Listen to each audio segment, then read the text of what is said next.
Parts of it are hard because there's things that we had to give up, and things that are hard, that I see my friends and my family at home.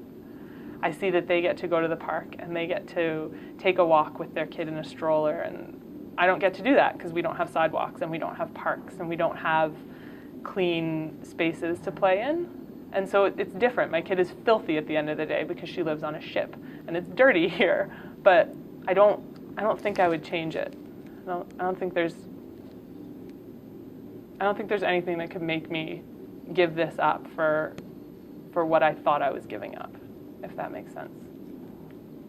It's one of the jobs where you get to see almost all the people coming through, and you're making a lot of the decisions of who gets to go on and be screened further and who has to be turned away right at the gate. And that's always hard. So we only saw about 1,000 people that day, and I had to tell almost every single one of them no. Because we had already filled up our surgery schedule a lot quicker than we thought we would that year. So we'd scheduled the screening before we knew that our schedule was full. And so I had to look at 1,000 people, and every single one just say, I'm sorry. We don't have time, we don't have space. Some days you just don't cope with it. You just put it away and you ignore it and you don't pay attention to the fact that your heart's breaking, because you can't stay here forever if you feel it every time. And I know that sounds harsh and it sounds a bit callous, but there's too much sadness and there's too much pain in the places where we work. There are days when I let myself feel it, and then you just have a day or two where it's honestly almost unbearable sometimes, because not only are you seeing this level of need and this level of desperation, but you know that you don't feel that. I know that because I was born to the parents I was born to in the country where I was born, I will never have to wonder whether I have access to health care. I will never have to question whether I'll be taken care of.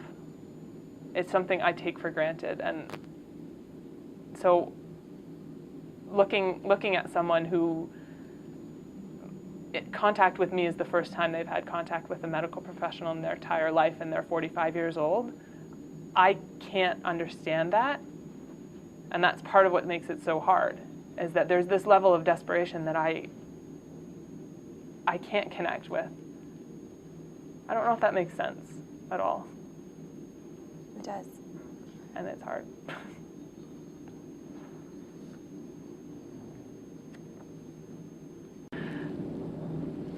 Understanding something intellectually means absolutely nothing in the face of what we actually see, in the face of what's actually happening. Brain, you can't turn your heart off and tell your heart, don't feel this. Brain says it's okay. It's all right. It's okay that you have everything and these people don't. I don't know. I've never actually been able to explain it very well, the way it feels, but that's the hardest thing for me. It's hard to know where home is anymore, honestly. When I'm here and I'm going back to the States or Canada to see family, I say, I'm going home. And then as soon as I get there, I talk about home, which is here. And after being here this long, I really think that this is home now. I had always imagined that that's the way it would be for my own kids, that they would grow up with their cousins, but it doesn't look like that's going to happen. But it's not her actual family. And so giving that up has been hard. Leaving when she was just 2 months old, leaving and not knowing when it was that any of the family was going to see her again. It's one thing to take yourself away as a grown adult who's making your own path, but to take a baby away who's, the new grandchild and the new niece or nephew, and it's hard. Yeah, I talk about it's comfortable and it's, we have so many comforts and it's easy, but it's not. At the end of the day, this is a very stressful environment to live in. Yes, community is wonderful, but community is also really hard. There's always someone watching you. It's hard enough to figure out how to be a mother.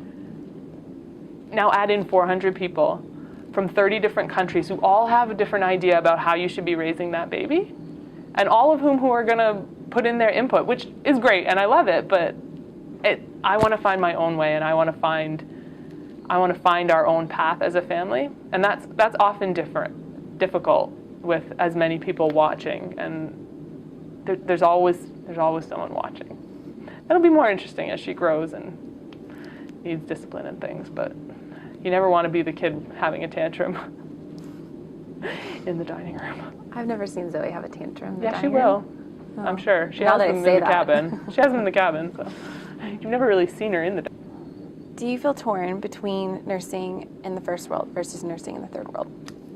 No, I don't. I worked in a pediatric ICU in a big hospital in New Jersey for 2 years before I ever came here, and I loved that experience. I loved the people I worked with. I loved the patients that I served there, but I would never look back and think that that's what I should be doing as opposed to this.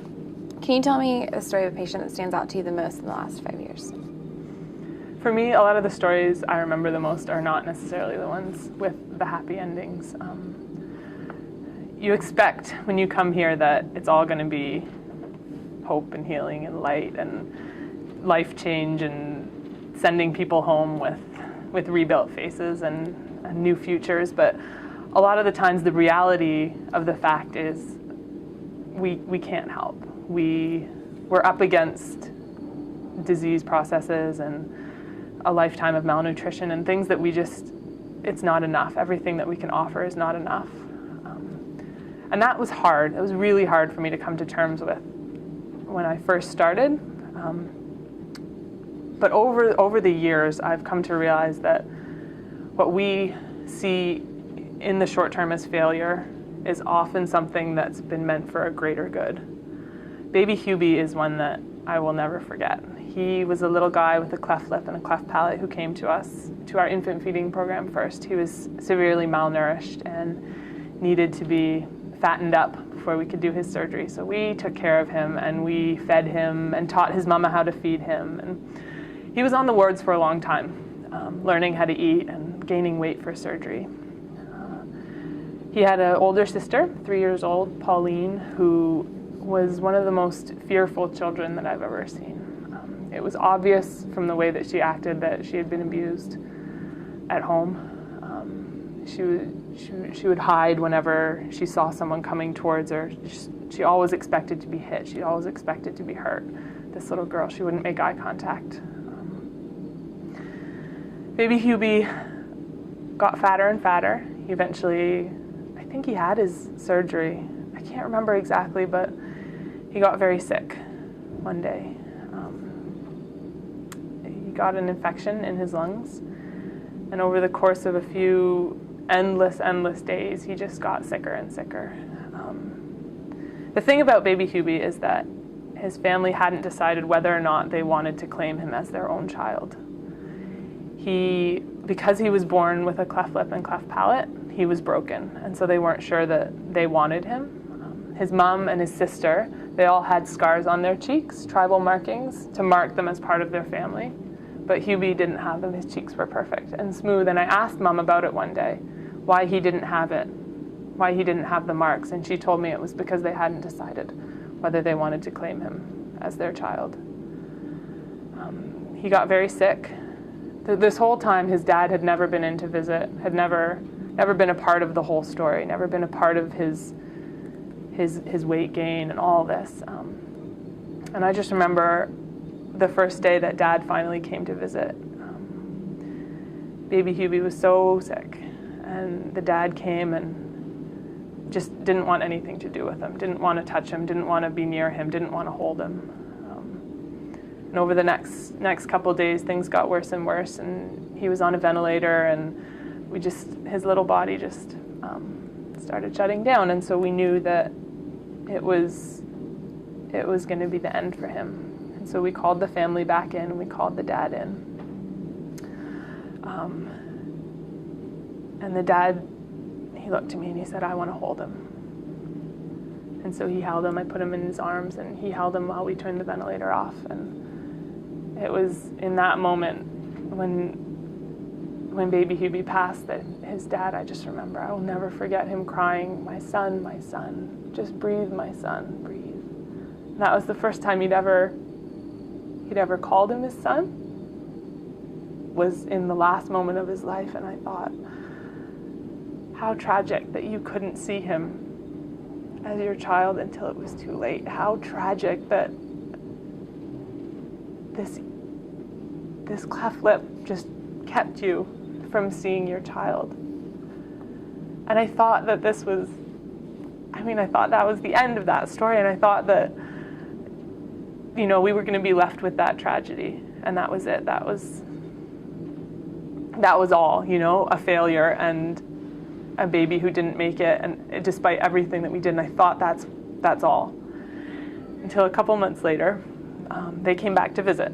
They just wanted to come and see us and say thank you for everything that we'd done. And I will never forget, they came down into the hospital, the mom and the dad and Pauline, the 3-year-old sister. And Pauline came running into my arms with a huge smile, and I gave her a hug. She knew us by then. And then she got down and she turned around and she ran into her parents' arms. The same way that she had run to me, someone that she knew was safe. She ran into their arms and they picked her up and they hugged her and they kissed her. And she was a completely different child than when we had last seen her. She was bright and she was outgoing and she was engaged, and this was obviously a child who was no longer afraid of her parents. And I always look at that and I think the story is so much bigger than what we get to see down on the wards. Yeah, we see what we do. We see the surgery that we do. We see that one person that we're helping. But the impact of what we do is often so much deeper. And it reaches so much further into families and into villages and into whole communities. When people see the way that we're able to love our patients and treat them as equals and as valued people, it rubs off. And I saw that so clearly in Hubie's family, in the way that his parents now treated his big sister, in the fact that she got a new lease on life. He didn't, and that will still remain just one of the most heartbreaking things, but their whole family was healed as a result of his death. Wow. And that was awesome. And we see that a lot, which is cool. Hope on the horizon. Mercy ships. Perfect. Okay. Then do that. Hope on the horizon, mercy. Hope on the horizon. Mercy.